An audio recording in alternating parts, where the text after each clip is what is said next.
আজিকালি যে মানুহে কৰবালৈ ফুৰিবলৈ গ'লে ঘৰৰ চাবি পাহৰিব পাৰে কিন্তু ফোনৰ চাৰ্জাৰ যে কেতিয়াও নাপাহৰে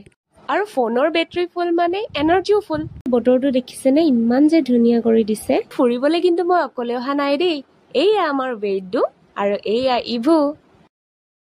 ইপিনে বৰষুণ জাক যে এৰাৰ নামেই নোলোৱা হ'ল আমি নগাঁও আহি পালোহি ইপিনে বৰষুণ জাকৰ কাৰণে আমি নামিবও পৰা নাই গাড়ীৰ পৰা আৰু সকলোৰে ঘৰত চাগে এইটো দৃশ্য কমন একে মাহী পেহী ভাই ভনী গোটেইবোৰ লগ লাগিলে পানী নসৰকা কথা আমাৰো সেই একেই অৱস্থা আৰু পিছে গপ মাৰি থাকিলেনো ক'ত পেট ভৰিব সেইবাবে বাহঁতে আহি পাকঘৰত সোমাইছেহি তই কি বনাইছ মেগী মোক দিবি নিদিয়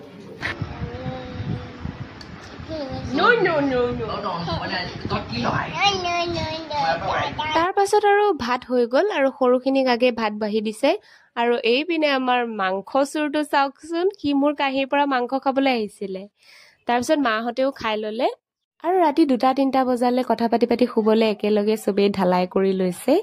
আৰু আগতেও এনেকৈ ঢালাই কৰি শুলে মই কিন্তু চান্স নাপাওঁ দেই মোক দেউতাৰ লগত শুব দিয়ে আজিকালি ময়ো পোৱা হৈছোঁ অলপ ডাঙৰ শাৰীত পৰিছোঁ চাগে আজিৰ ব্লগটোত ইমানেই গুড নাইট শুভৰাত্ৰি